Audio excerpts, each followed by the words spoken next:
দেখো তো শীতের ভিতরে ভিডিও আমরা দুজন ঘুরতে বের হয়েছিলাম। আর আমাদের দুজনের ঘোরার জায়গা একটা জায়গায়, সেটা হচ্ছে রেস্টুরেন্ট। মানে আমি আমার জামাইকে যদি বলি চলো আমরা একটু বাইরে যাই, সে বাইরে যেতে বুঝেই হচ্ছে রেস্টুরেন্ট। সে ঘুরতে যাওয়া বুঝেই হচ্ছে রেস্টুরেন্ট। সে মনকে ফ্রেশ করা মানে বুঝেই হচ্ছে রেস্টুরেন্ট।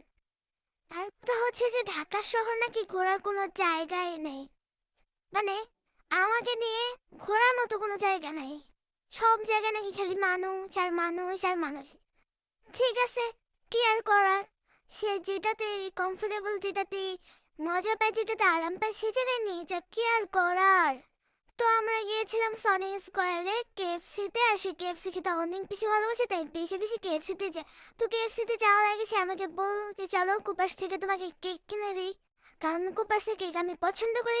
কুপার্সের অনেকগুলো খাবারও আমি পছন্দ করি। তো নিয়ে গেছে আমাকে। আমি আবার ওর সাথে বের হইলে কি যে হয়, আমার খেতেই ইচ্ছে করে না। মানে আমার খাবার কোনো রুচিই থাকে না। তো আমি বলতেছি না না খাবো না খাবো না, সে বলতেছে না না খাও। তো কেক নিয়েছি দুইটা, দুইটা স্লাইস নিয়েছে আর কি, যেহেতু কেক কম খায়। দুই ফ্লেভারের দুইটা। তারপরে সে বলতেছে স্যান্ডউইচ খাও, তারপর বলতেছে এটা খাও এটা খাও। আমি বলতেছি বেটা মানুষ তাড়াতাড়ি বেরাও। হ্যাঁ, খালি খাও খাও খাও। টাকার চিন্তা নাই, খালি বলবে খাও খাও।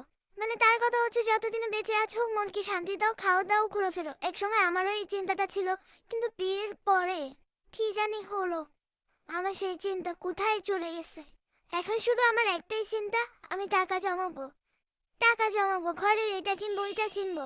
আমি জানি না এই চিন্তাটা কোত্থেকে আসছে। যেই মেয়ে আগে এত ঘুরতো খাইতো ফিরত, আর এখন শুধু সে টাকা জমাইতে চায়। আমি কেমন যেন হয়ে গেছি গাইস, কিপটাদের মতো হয়ে গেছি। তো যাই হোক, তার সাথে থাকলে আমি কিপটামো করতেও পারি না, সে আমাকে কিপটামো করতেও দেয় না। তো আমরা এখান থেকে কেক টেক কিনে সানিস্কোয়ারে যাবো। সানিস্কোয়ারে গিয়ে ওখানে কেএফসি খাবো। তো আমরা কিনে টিনে বের হইলাম। বের হয়ে বাকি পর্ব দেখার জন্য আমাদের এই ভিডিওটা দেখতে হবে, বেশি বেশি দেখতে হবে। দেখো দেখো, তারপরের পর্ব দেখার জন্য ওয়েট করো গাইস, ওয়েট করো।